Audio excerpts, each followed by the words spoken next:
America ने Iran पर हमले के लिए 2 जंगी बेड़े समंदर में उतार दिए हैं। लाल सागर में पहले से मौजूद अमेरिकी जंगी बेड़े हैरी ट्रूमैन के साथ अब यूएसएस कार्ल विल्सन भी ईरान के करीब पहुंच गया है। उधर डियागो बेस पर ट्रंप ने 6 बम वर्षकों को हमले के लिए तैनात कर दिया है। अमेरिका के हथियारों की तैनाती के बाद ईरान के सुप्रीम लीडर अली खामनेई ने एटमी धमकी दी है। खामनेई के सलाहकार अली लारजानी ने चेतावनी दी है कि ईरान पर हमला हुआ तो जवाब परमाणु धमाके से दिया जाएगा। इस बीच तुर्की ने इजरायल पर T4 अटैक का ऑर्डर दे दिया है।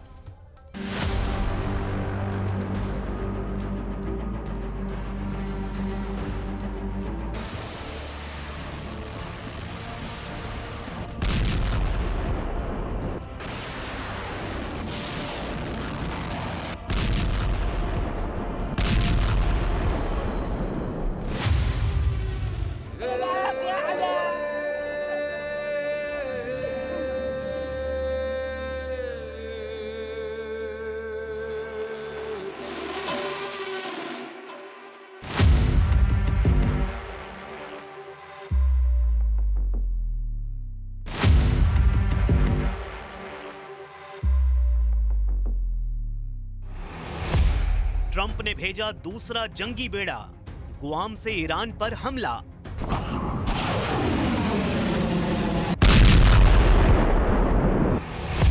ट्रूमैन मिसाइल बरसाएगा, विल्सन बम फोड़ता जाएगा।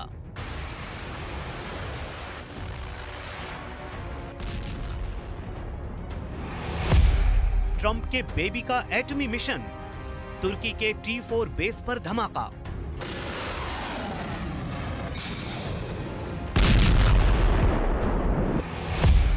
साथ युद्ध लड़ने लगा इजराइल, एर्दोआन का प्लान कामयाब।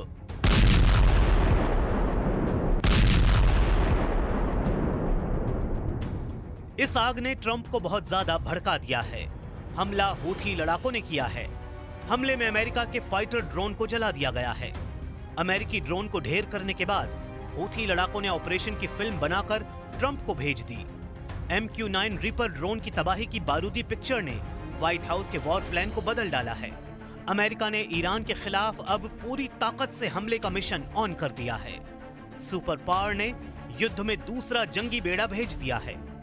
ईरान की घेरेबंदी करीब करीब पूरी हो चुकी है।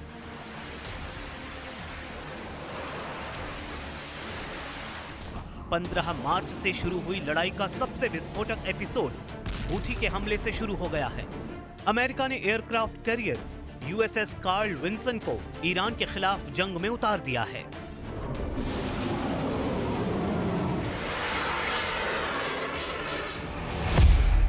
US नेवी का विध्वंसक जंगी बेड़ा कार्ल विल्सन 24 मार्च को गुआम पहुंचा था।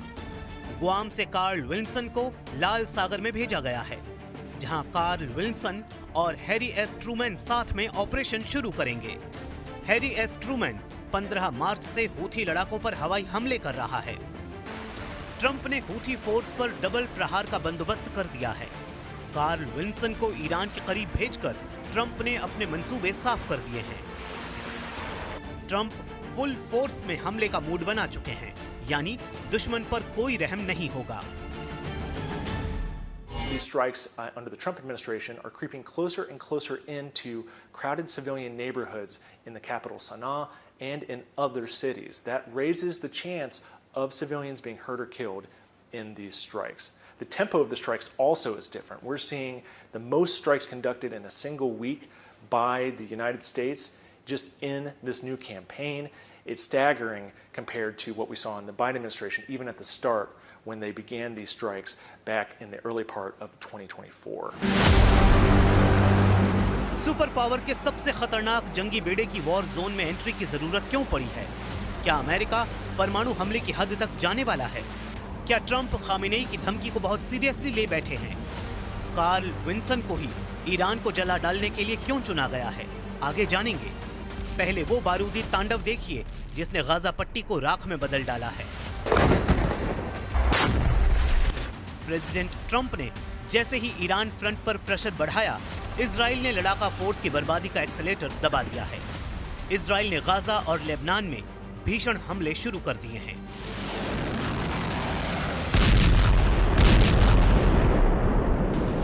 नेतन्याहू ने राफाह के लिए नई वार्निंग रिलीज कर दी है। गाजा के खान यूनुस में नेतन्याहू आर्मी ने हवाई हमला कर बहुमंजिला इमारतों को मटियामेट कर डाला है। खान यूनुस स्ट्राइक में इजराइल ने हमास के अड्डे को उड़ा डालने का दावा किया है। इजराइल सेना गाजा में कहर बरपा रही है।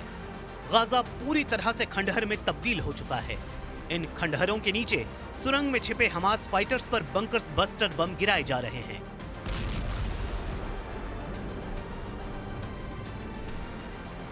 इजराइल गाजा पर टोटल कंट्रोल का मिशन ऑन कर चुका है। इजराइल ने गाजा के बड़े हिस्से पर कब्जा करने के लिए हवाई हमले के साथ ग्राउंड पर सैन्य अभियान को और तेज कर दिया है। रक्षा मंत्री इजराइल काट्ज ने सेना को जमीनी हमले तेज करने का ऑर्डर दिया है।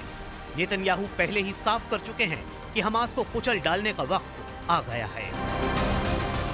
הלחץ הצבאי עובד. הוא עובד משום שהוא פועל בו זמנית. מצד אחד הוא קוטש את היכולות הצבאיות והשלטוניות של החמאס, ומצד שני הוא מייצר את התנאים לשחרור חטופינו. זה בדיוק מה שאנחנו עושים. אתמול בלילה הקבינט התכנס והחליט על הגברת הלחץ, שגם ככה היה מוגבר, כדי להגדיל את הקטישה של החמאס ואת היצירה של התנאים המיטביים לשחרור חטופינו. नेतन्याहू बंधकों की रिहाई तक हमास को बारूदी डोज देने का प्रण कर चुके हैं। उधर खान यूनुस हवाई हमलों में 17 लोगों की मौत की जानकारी दी गई है। गाजा के नासिर अस्पताल ने बताया कि रात भर हुए हवाई हमलों में 12 लोगों के शव अस्पताल लाए गए हैं। इसके अलावा गाजा यूरोपियन अस्पताल को हवाई हमलों में मारे गए 5 और लोगों के शव मिले हैं। स्थानीय लोगों ने इजराइल पर आरोप लगाए हैं कि हमले में मासूम बच्चों को मार डाला गया है। बम और मिसाइल धमाकों से उड़े शवों के चीथड़े खान यूनुस की गलियों में बिखरे पड़े हैं।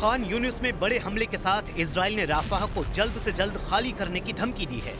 नेतन्याहू आर्मी ने वार्निंग में कहा है कि जल्द से जल्द लोग राफाह से निकलकर मुवासी की तरफ जाएं।